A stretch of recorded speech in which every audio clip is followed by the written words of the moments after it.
Hello and welcome everyone to another Comic Movie Marks video. Today we are visiting Birds of Prey and director Cathy Yan, reflecting on box office narratives, her ideas for the film or lack thereof, and potential future for maybe a loosey-goosey sequel? Birds of Prey, a recent failure if you can kind of say. It made some of its budget back, but not a lot, and especially in the world we're in where comic book movies have to perform well and studios are expecting any form of comic book movie to perform well, Birds of Prey definitely did not. Well, through some articles, we see the failure that is Birds of Prey in some sense, that it's not really a director's movie, it's a movie of ideas that was never established with any direction. Through some interviews and articles that we have here, we'll kind of piece this together and understand why Birds of Prey was such a letdown. An article from The Hollywood Reporter earlier this month titled Birds of Prey director Cathy Yan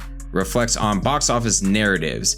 And right off the bat, it starts out with few films are held to higher levels of box office scrutiny than comic book movies. This was doubly true for the rated R Birds of Prey, which stars Margot Robbie as Harley Quinn, which helped propel the character to new levels of popularity. When Birds of Prey opened behind expectations to $33.3 million in early February, it was largely seen as a disappointment, despite earning strong reviews and having a budget of $82 million, a relatively modest figure for a comic book adaptation.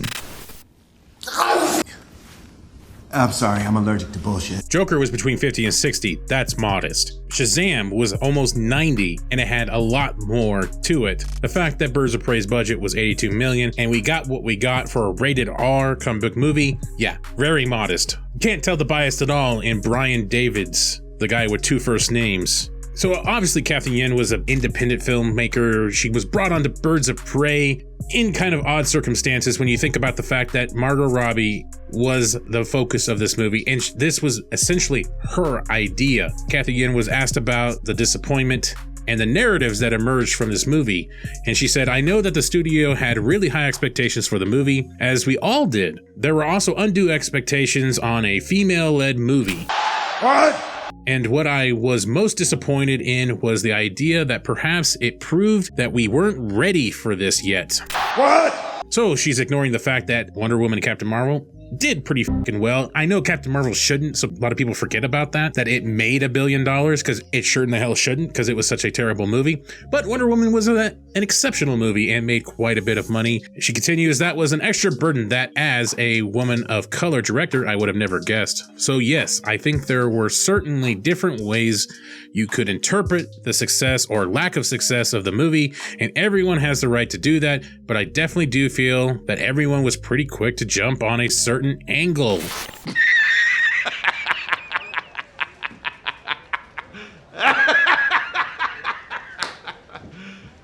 You serious? What angle? We follow this stuff for the most part. The only thing that was even remotely considered controversial going into the movie in any manner was some of the comments that Ewan McGregor made. Your movie was established for a certain audience, that certain audience went and saw it, and guess what? You found out that certain audience only makes up a very tiny part of the population.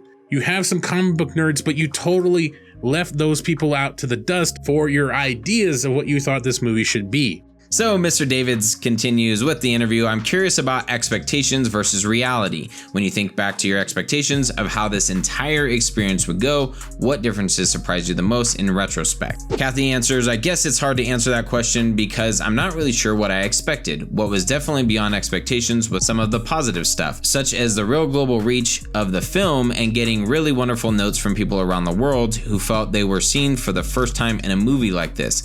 They felt like they could identify with the characters on screen, even though they were in a heightened world, a world with stocked grocery stores, laughs. It was still a world that was very aspirational. A lot of people, especially a lot of women and younger people, really felt like their voices, their type of people, they themselves were represented for the first time on the big screen. Again, ignoring anything that came before this. When we first set off to make the movie, making some of those choices, whether it's in casting or even the way the characters look or dress, was somewhat deliberate, but I didn't really think about the global impact of those decisions, so that was really nice. What younger people are you talking about? Because your movie was rated R unnecessarily.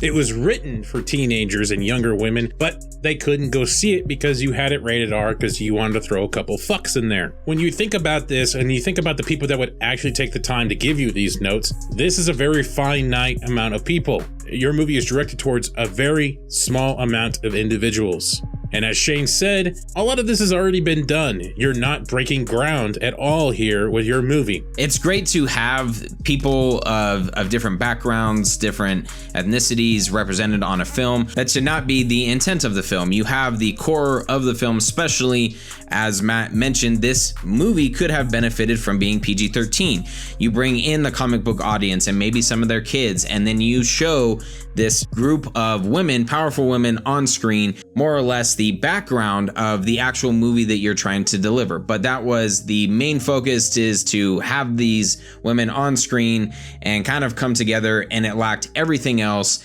And you really kind of forgot about who your movie should have been intended for. When you look back at Todd Phillips and what he thought about the Joker, when he was talking about the Joker, pajamas and other things like that, those weren't part of the movie. We had a really hard time getting that film made, which seems insane today, now seeing how well the movie's done. We spent a year at Warner Brothers, and I saw emails back and forth, literally where they said, does he realize, meaning me, does he realize we sell Joker pajamas at Target? And so is that true? It's very what you're saying. Where doesn't the movies come first, the pajamas come second? Like, are the pajamas dictating the movies? No. You can't make your decisions based on that. And that was my argument, of course, was we're really going to dictate, movies based on pajamas. The storytelling aspect of the movie is what came first for Todd Phillips and Joaquin Phoenix, and that's why it broke $1 billion and won many awards, because they took the story first and not these ideas that only so many people really give a shit about. And when you talk about good story, you have another moment here where Mr. Two First Name says, when I talked to Christina Hudson, I was surprised to learn that she and Robbie had been working on a version of the film since 2015. When you first teamed up with them, did you feel like you were playing catch up in a way, since they already had 3 years of rapport and whatnot? She laughs and says yes, no, but this is the thing. This was a pet project by Margot Robbie. Your director comes aboard 3 years later, and this is what happens. The movie comes out to feel like there's lack of direction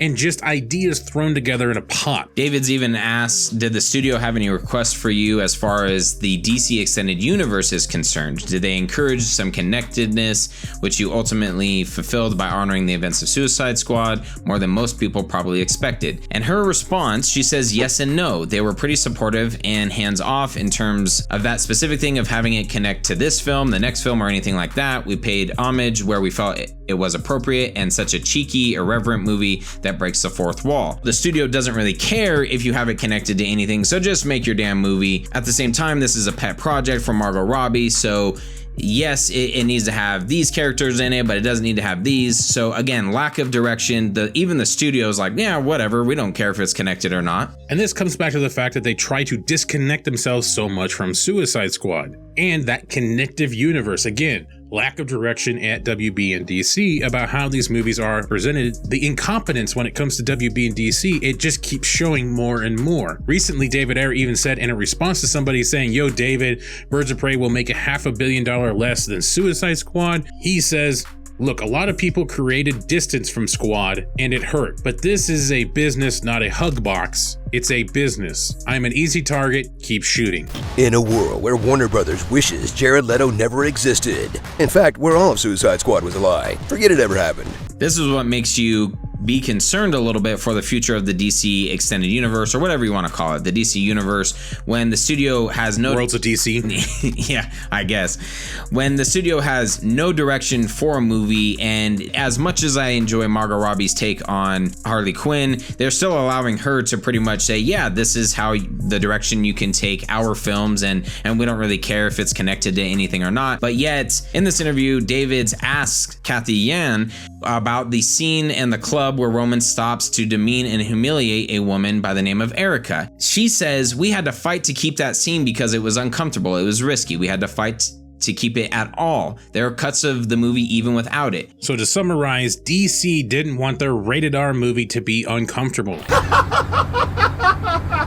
One last thing I want to throw out from this Hollywood Reporter thing is Mr. Brian David's Captain 2 first name. I said this to Hudson, but it bears repeating. Thank you for leaving Joker out of this movie. I also really appreciate the street level stakes, specifically the lack of sky beams and portals. And she laughs. Thank you. Thank you. I appreciate that. So take out any commercial viability in your movie. Eliminate any real stakes at all. Thank you for doing that, Miss Kathy Yen. A lot of people ask why. Why treat the customer this way? Why? Because fuck them, that's why. Margot Robbie actually explains how Birds of Prey was conceptualized from the start. And again, it becomes lack of actual passion and just like, oh, look at this.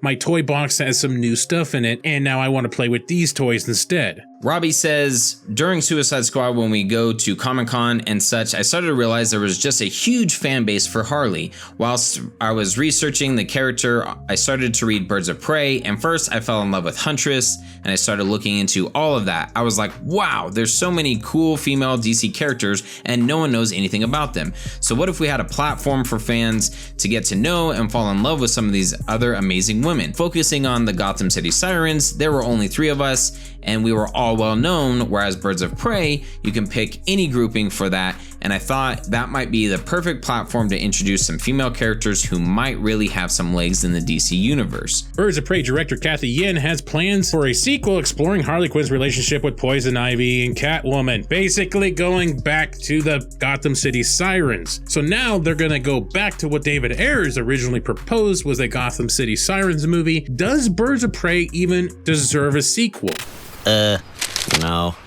Let me take you a little bit back in time. Imagine a world where David Ayers' actual cut of Suicide Squad gets released and you have the Joker, who is the main villain in that. Fast forward to 2020 and you have Gotham City Sirens released and possibly the emancipation a little bit of Harley Quinn, where you have Harley Quinn and Catwoman and Poison Ivy, and maybe your villain could be, I don't know, Jared Leto's Joker, still connecting the universe and having well-known, great villains and characters, and most likely a fantastic movie. I would definitely pay to see that. Then you can kind of branch off and have a whole slew of movies afterwards. If you want to have a Birds of Prey after that, sure, but you have to establish some of these characters. You have to understand who your target audience is and start with that first. We have committed our lives to loving the DC characters, and you are just shitting all over this universe and not caring of what direction it goes to, and now you're trying to pretty much ignore that Birds of Prey even existed, and oh, just kidding, look, we're gonna give you Poison Ivy and Catwoman and Harley Quinn. Look, it's gonna be awesome. Whoop-de-doo! So I guess we leave this to you in the comments. Does Birds of Prey deserve a sequel? Even if you did like it, do you really think it even deserves a sequel at this point? If I was anybody at DC and Warner Brothers, I would say fuck that.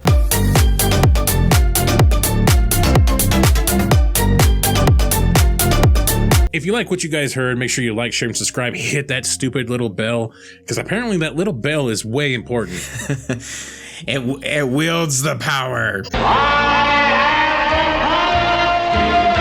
I've seen YouTubers always talk about that damn little bell, and I'm like, it can't be that big of a deal. But then you start looking at some of these analytics and shit in your stuff, and you realize that stupid little bell does a shitload of damage if it's not clicked for some reason. Thank you to everyone who does support us, who has clicked that little bell, and please make sure you hit the subscribe button. And thank you to all of our Patreon supporters. We do have a Patreon if you want to support our lovely channel. In case I don't see you. Good afternoon, good evening, and good night.